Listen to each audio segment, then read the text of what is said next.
Hey, what's going on, guys? Gray here. Welcome back to another Cyberpunk 2077 video. In today's video, we're going to be going over a couple tips and tricks for things that I found in my first 20 hours or so of gameplay. There's a few things the game doesn't tell you that you may find helpful, and it's just with my experience, I wanted to share it with you guys, and hopefully you find them helpful as well. So if you guys enjoy the video, leave a like below and consider smashing that subscribe button. With that being said, let's dive right into it and talk about what I found. So the first thing I wanted to point out to you guys, if you go into your inventory and then go into your backpack, you can see all of your weapons and gear all in one place. And when you're starting out the game, you're probably going to be wanting to try to figure out how you can make some money so you can buy some cyber tech upgrades, some new guns and gear and stuff like that. And you may be tempted to sell everything you find, but I'd say that's probably not the best idea. What I would recommend is when you have these weapons that are just kind of junk, these white weapons, dismantle them for crafting materials instead. You can see in the bottom right, you can dismantle all of these and you're going to get all sorts of components that's going to help you with crafting and upgrading your stuff in the future. And I didn't know this right away. I was just selling everything I found, and it really wasn't giving me that much money. But once I figured out that you can just dismantle everything, it makes it a lot easier to upgrade and craft. That may seem straightforward to a lot of people, but the game doesn't really tell you that. So I just wanted to share it with you, and it's going to tie into sort of our next tip. And we're going to take a look at crafting and how that whole system works. So now that we know we can dismantle all of our weapons and gear and even junk that we find, we can use that to either craft completely new items or upgrade our existing ones. So in the interface, if you go over to the crafting tab, you can see all of the recipes that you currently have.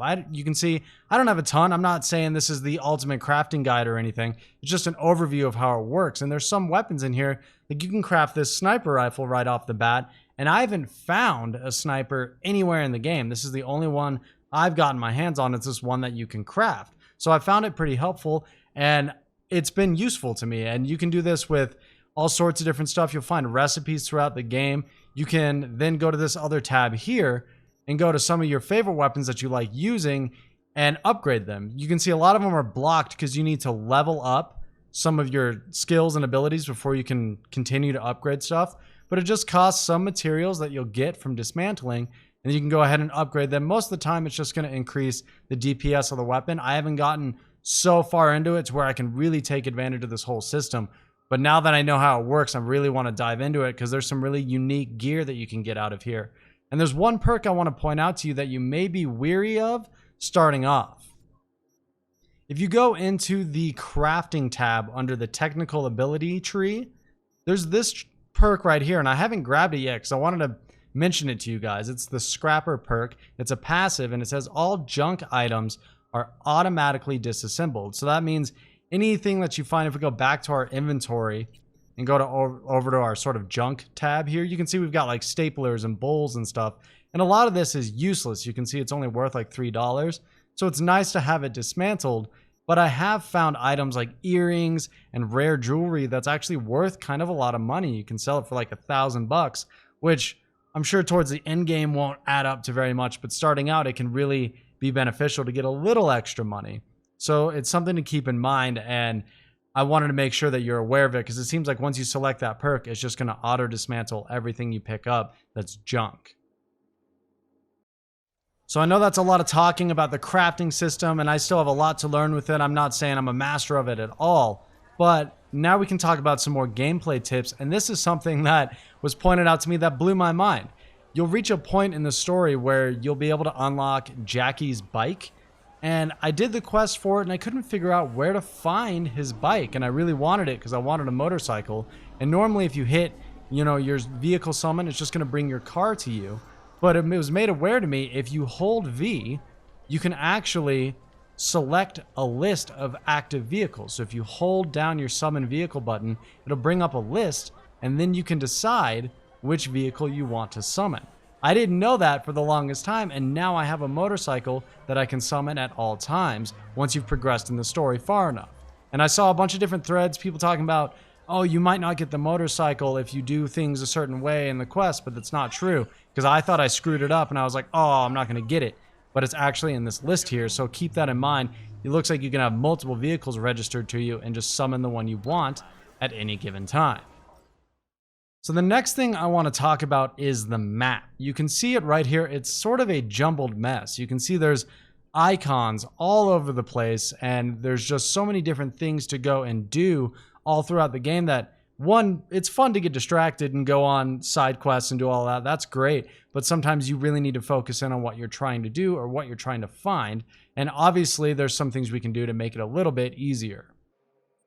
So naturally you can filter it. Of course, you know that. You can filter it to shops, fast travel points, open world things, open world events and things that you can find. Of course, jobs and gigs and all that stuff. You can sort it by that. And it makes it very handy. But I want to point out, you can track, if you say you're tracking a job, you can also track another thing at the same time. You can track a fast travel point, you can track a drop point, and it'll show you two different paths on your mini map of where you want to go. So you can keep an eye on where your job that you have currently selected is, but you can also track where the nearest fast travel point is. You can track multiple things at the same time. You can also move the camera around a little bit. If you hit the map button again, you get a free camera. You can turn and move around a little bit, give you a better view of the city. It's not that helpful, but you can at least see some of the geometry of the map. You can also just go straight to your journal, track a quest, go right back to the map, and it'll show you directly where you need to go. I'm sure this is all straightforward. I just wanted to give a quick shout talking about how you can sort of take advantage of it to make it a little easier to navigate Night City. Now, the final thing I want to talk about before the end of the video is sort of, it's going to be up to you, but I want to give this advice because I tend to do this with RPGs. I want to say to save your perk points. You'll notice as you level up, you're going to earn attribute points and perk points. And at the beginning of the game, you're not really going to have any idea of how you want to play. You don't know if you want to use assault rifles and handguns, if you want to use melee weapons and be a hacker. There's so many different ways. You can be stealthy. You can play the game a ton of different ways. And inside of each of these attributes, there's just these huge skill trees that you need to spend your perk points on. And at first, I wasn't sure if there was a way to refund these, but I did a little research and found out that it's very expensive. It costs $100,000 in order to respec all of your perk points. So I just wanted to give you guys some advice and be careful with how you spend your perk points, because you may regret it if you put them into some tree that you're not really using, that could be better off placed somewhere else. It's just something to keep in mind at the beginning of the game until you really figure out your play style, because it's really expensive to wipe it clean and start over again. But that's going to do it for the video, guys. I hope you guys are enjoying the game so far. I'm loving it, just diving in. I'm getting so distracted with side quests and all the crazy stuff that you just find yourself sucked into in this game. It's amazing. It's been a ton of fun. I haven't had too many problems with bugs. I know a lot of people are saying there's bugs, but let me know your guys' experience with the game down in the comments. If there's anything you want to shout out, any tips that you might find helpful for other people, leave them down below so we can all get some more knowledge on the game. I mean, it's pretty fresh and we're all learning how it all functions. So let me know if there's something you think I should shout out. Thank you guys for stopping by and checking out the video. I appreciate your time. Good luck in Night City.